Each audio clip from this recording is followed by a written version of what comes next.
International monetary ఫండ్కి Bharat చాలా స్పష్టంగా చెప్పింది, ఉగ్రవాద దేశం పాకిస్తాన్కి ఇవ్వద్దు, అది ఇస్తే దేనికోసం యూజ్ చేస్తుందో మేము ఆధారాలతో సహా చూపిస్తున్నాం కదా అని. కానీ 191 దేశాలు, సభ్య దేశాలు కలిగినటువంటి ఈ ఐఎంఎఫ్ ఆన్ వాట్ బేసిస్ ఇచ్చిందో తెలియదు, కానీ పాకిస్తాన్కి $1 బిలియన్ రిలీజ్ చేసింది, సుమారుగా 8,000 పైచిలుకు కోట్ల రూపాయలు. అయితే విడతల వారీగా ఇచ్చిందనుకోండి, కానీ అటువంటి ఒక దేశానికి ఇవ్వడం నిజంగా గర్హనీయం. ఐఎంఎఫ్ చేతకానితనం, లేకపోతే పనికిమాలిన రాజకీయతనం, నీతి నియమాలు పాటించని తనం ఇక్కడ కనిపిస్తూ ఉంది. ఈ అంతర్జాతీయంగా ఉన్నటువంటి ఈ సంస్థలన్నీ కూడా భారత్కి ఎప్పుడూ కూడా వ్యతిరేకమే, దొంగ దెబ్బ తీయడానికి చూస్తూ ఉంటాయి.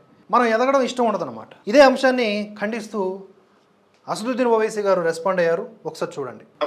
And it is very unfortunate that the IMF has sanctioned a loan of $1 billion. I would call it a loan to the militant organization over there.